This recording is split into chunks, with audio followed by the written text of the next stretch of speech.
اعوذ باللہ من الشیطان الرجیم پناہ مانگتا ہوں میں اللہ کی شیطان مردود سے۔ بسم اللہ الرحمن الرحیم شروع اللہ کا نام لے کر جو بڑا مہربان نہایت رحم والا ہے۔ لم يكن الذين كفروا من أهل الكتاب والمشركين منفكين حتى تأتيهم البينة رسول من الله يتلو صحفا مطهرة فيها كتب قيمة وما تفرق الذين أوتوا الكتاب إلا من بعد ما جاءتهم البينة وما أمروا إلا ليعبدوا الله مخلصين له الدين حنفاء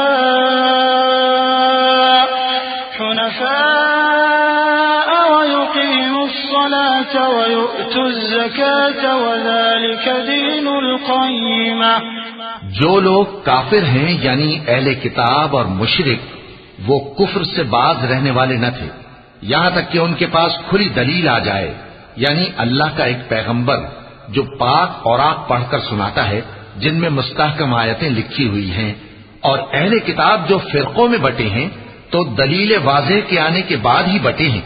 حالانکہ ان کو حکم تو یہی ہوا تھا کہ اللہ کی عبادت کریں، اطاعت کو اسی کے لیے خالص کرتے ہوئے یکسو ہو کر،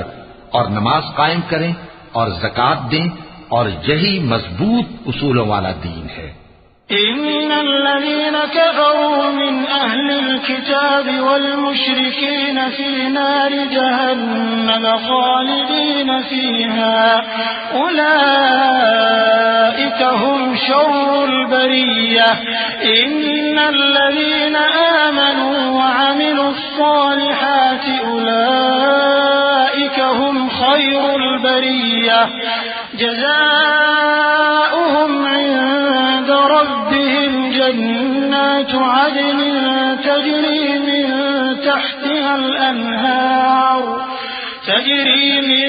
تحتها الأنهار خالدين فيها أبدا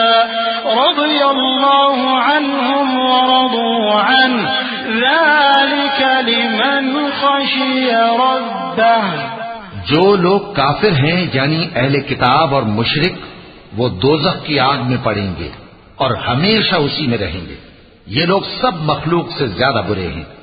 بے شک جو لوگ ایمان لائے اور نیک عمل کرتے رہے وہ تمام خلقت سے بہتر ہیں،